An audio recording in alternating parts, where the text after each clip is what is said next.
Assalamualaikum warahmatullahi wabarakatuh. Ketemu lagi dengan Teras Cinta. Selamat malam. Doa terbaik untuk panjenengan semuanya. Mudah-mudahan kita dipertemukan malam ini dalam keadaan yang berbahagia dan tidak kurang suatu apapun. Kalau kita simak di sekitar kita punya teman tukang parkir, ada yang tukang ngopi, ada yang jadi guru, ada yang jadi macam-macam. Jadi setiap manusia menjalankan tugasnya, menjalankan perannya masing-masing, apapun itu. Yang sebenarnya kalau kita mau berpikir, kita mau merenung, tidak mungkin Allah itu menghendaki sesuatu, menciptakan sesuatu kok tanpa ada maksud. Ini persepsi. Artinya apa? Artinya apa yang saya yakini dan apa yang jenengan yakini bisa jadi tidak sama, tapi ora masalah. Yang penting kita tetap seduluran kan, mencari makna hidup. Kalau asal hidup saja, saya kira semua bisa, bahkan binatang pun juga bisa kalau cuma hidup asal hidup. Tapi hidup yang bagaimana? Nah, ini bagi orang-orang tertentu ini penting sekali, mencari makna hidup atau memaknai hidup kita. Ada banyak hal, ada banyak kejadian yang sebenarnya banyak sekali hikmahnya.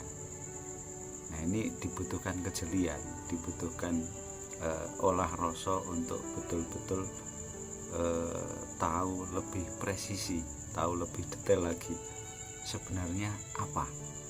Nah, ketika kesadaran-kesadaran baru ini nanti sudah terlatih, otomatis ini akan lebih peka ketika kita harus menghikmai setiap kejadian. Nah, dalam video berikut ini Kiai Buya Syakur akan memaparkan tentang makna kehidupan. Seperti yang beliau sampaikan, bahwa apa yang beliau yakini sebagai sebuah kebenaran itu juga jenengan tidak harus meyakini juga. Jadi tidak ada paksaan dari beliau. Kalau misalnya sekiranya cocok ya silahkan dipakai, kalau misalnya tidak juga tidak menjadi masalah. Nah, seperti apa paparan dari beliau? Monggo langsung saja kita simak videonya.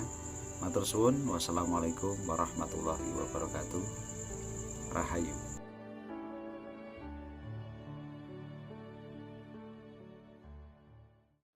Kalau kita ingin mengetahui makna kehidupan ini, tentunya ya kita bertanya kepada yang menciptakan kehidupan ini.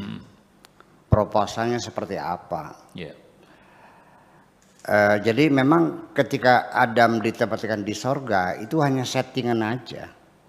Memang sudah ada program nantinya bakal diturunkan dan melalui proses godaan iblis dan dia kalah dan diusir. Saya kira itu ada desain, ada grand design dari Tuhan juga.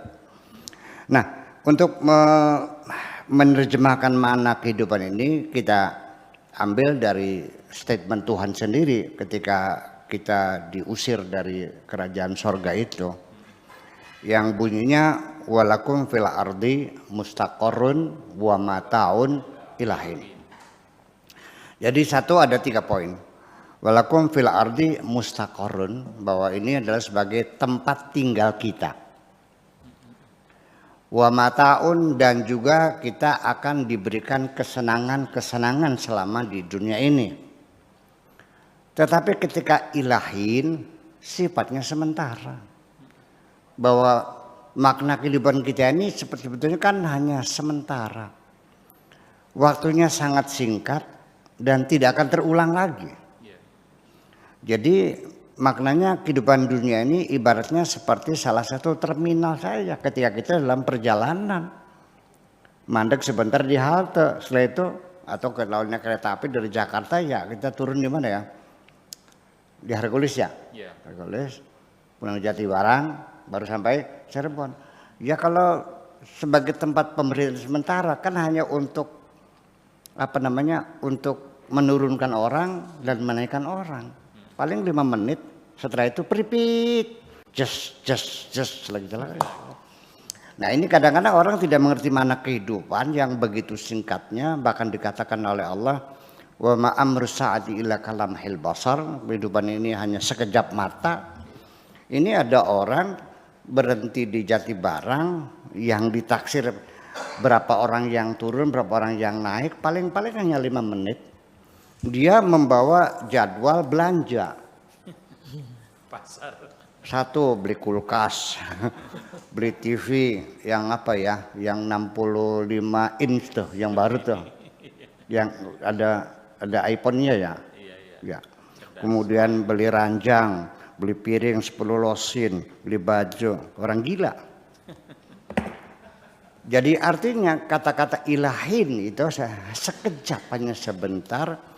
Bahkan kadang-kadang kita boro-boro belanja macam-macam, beli rokok saja susuknya belum kembali sudah pripit kok, uang 100.000. Sementara orang yang nggak ada uangnya nuker dulu di tetangganya, belum selesai udah pripit.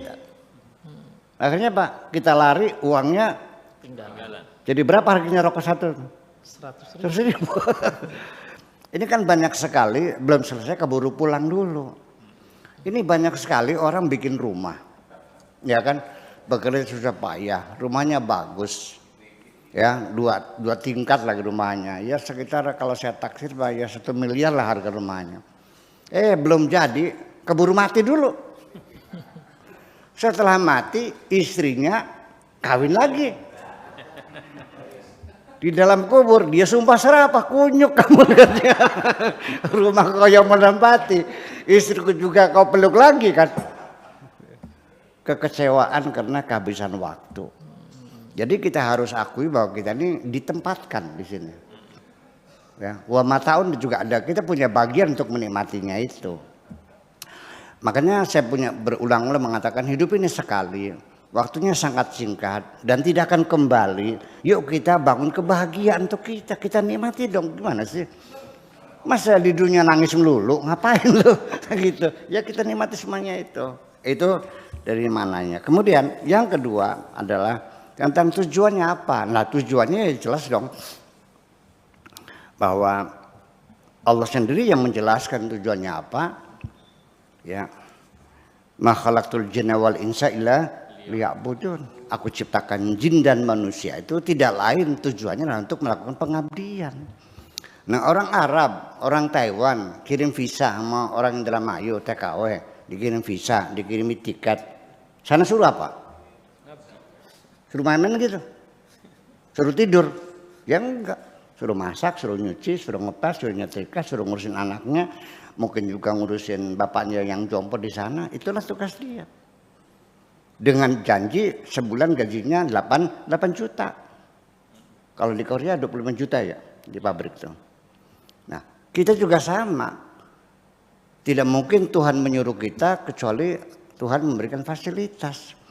Saya saja menyuruh orang ke Jatibarang sudah beli obat. Masa nggak dikasih ongkos? Ini mobilnya, ini kuncinya, ini bensinnya, ini buat jajannya, ini beli takjilannya. Kan begitu. Maka tujuan kita untuk hidup adalah satu, untuk mengabdi kepada Allah. Karena kita hidup ini kan tidak cuma-cuma begitu, semuanya ada imbalan. Ya, apanya? Pengabdian kepada Allah. Nanti padahal pengertian pengabdian kepada Allah itu apa buktinya? Itu sebagai contoh saja. Tuhan tidak seperti majikan yang ada di Arab. Suruh nyuci bajunya majikan, nantinya dipakai oleh majikan. Suruh masak, nantinya yang makan majikan. Kalau Allah menyuruh kamu zakat bukan untuk Allah dimakan oleh Allah, tidak dong.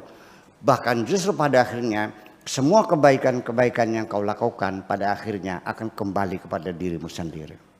Betapa hebatnya Allah, difasilitasi, ditempatkan, dimuliakan, kemudian diperintahkan, di mana keuntungannya kembali kepada diri kita sendiri. Ketika kamu tidak nurut, terlalu goblok kamu.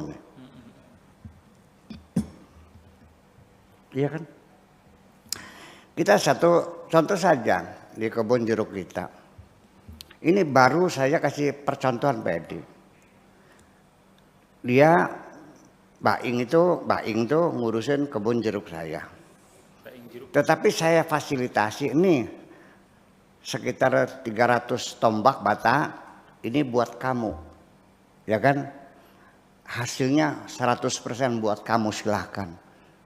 Senangnya bukan main kan? Itu sebagian kecil. Sedangkan Allah berjanji untuk kamu semua.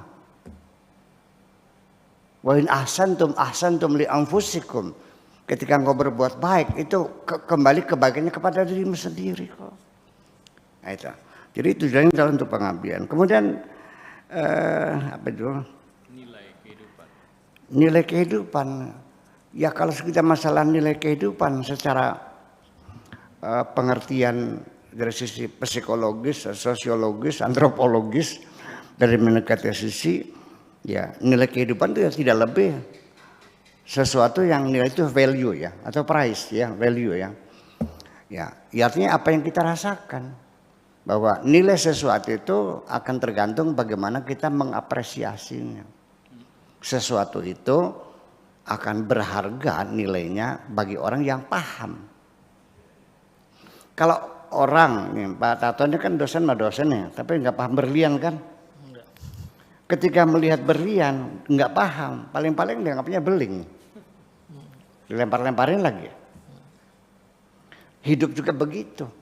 Masalah nilai adalah tergantung kepada kita bagaimana kita mengapresiasinya. Sekarang begini. Saya ketika pembantu meletakkan gelas putih di depan saya, air putih, punya nilai. Ada kebaikan seorang manusia kepadaku, namanya pembantuku, yang sudah mempersiapkan dirinya siap melayani aku. Ya, dengan upah sekian juta sebulan.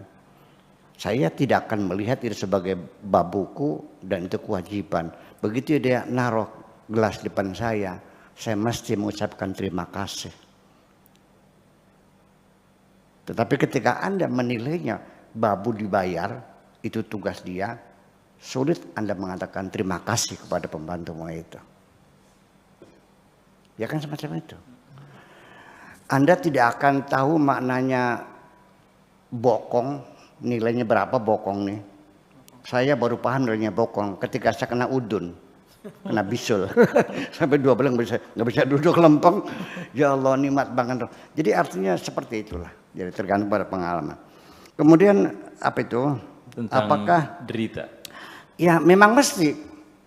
Jadi otomatis dan tidak bisa dihindari dan harus ada penderitaan.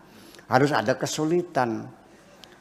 Pernah saya katakan, Allah berjanji, inna ma'al usri yusra. Inna ma'al usri yusra, 2 kali. Kecewanya ketika diterjemahkan, sesungguhnya setiap ada kesulitan selalu ada kemudahan. Setiap ada kesulitan ada kemudahan. Ini Al-Quran ini bunyinya inna ma'a, bukan ba'da, bukan sesudah, tapi bersamaan, ma'iyah, bersamaan. Jadi ada kemudahan, bersamaan ada kesulitan, ada kemudahan. Ada kesulitan, ada kemudahan. Bukan kesulitan dulu, lalu kemudahannya baru muncul, tidak. Jadi dalam kesulitan ada kemudahan. Bersama-sama adanya ma'amanya, itu makanya. Jadi Allah juga berjanji bahwa kamu jangan khawatir, pasti aku menguji kamu kok. Wala nabluwannakum bisyai'in minal khaufi wal ju'i wa naqsin minal amwali wal anfusi wa thamarat wa basyiris sabirin. Nah, itulah bahwa Anda harus menderita. Kalau Anda tidak pernah menderita, Anda tidak paham maknanya bahagia. Tingkat perjuangannya saja setelah berhasil dengan berjuang susah payah mencintai seorang perempuan tapi ditolak mentah-mentah, dikejar, lari lagi sampai dukun semua Indonesia dicari, semua dukun di Madura juga ya kan, suruh puasa 40 hari dikerjain 2 tahun. Wah, begitu berhasil Anda mendapatkan kebahagiaan yang luar biasa setelah Anda berjerih payah. Tapi kalau mendapatkannya sekelas jawilem, Apa jawilem tuh? Di Jawil Gelem. Jawil gelem dengan mudahnya. Ya nilainya berapa ya jawilem. Semacam itu. Jadi artinya orang kaya dengan modal dengkul. Ya. Dengan modal selembar kertas yang tidak ada nilainya. Ya jatuh bangun berusaha sampai dia kaya. Akan berbeda menikmatinya dengan orang yang dapat warisan dari orang tua. Betul enggak? Jadi jangan berharap Anda akan bahagia ketika Anda belum pernah menderita. Kalau Anda belum pernah menderita, Anda tidak mengerti bahagia. Dan bisa-bisa kebahagiaan dan penderitaan sesuatu yang tidak Anda pahami semuanya itu. Dari segi psikologi perlu ada comparison, ada komparatif, ada sesuatu yang dibandingkan. Kita membeli mangga satu buah mangga tanpa yang lainnya, Anda beli, nggak ada masalah. Tetapi ketika Anda membeli mangga dengan pilihan yang lain, pasti Anda akan memilih yang terbaik di antara satu cepon itu. Ketika Anda cari istri, asal ketemu langsung kawin, nggak enak. Yang enak koleksi dulu yang banyak. Lalu dipilihlah, inilah yang tercantik gitu. Guyon. Ini bergurau, jangan dimasukkan, hanya bergurau aja. Jadi artinya penderitaan itu ada. Saya ini orang yang paling berpengalaman di antara kalian. Kenapa demikian? Karena saya orang yang paling banyak mengalami kegagalan. Dari kegagalan saya banyak belajar. Orang yang tidak pernah gagal tidak punya pelajaran sama sekali. Terima kasih.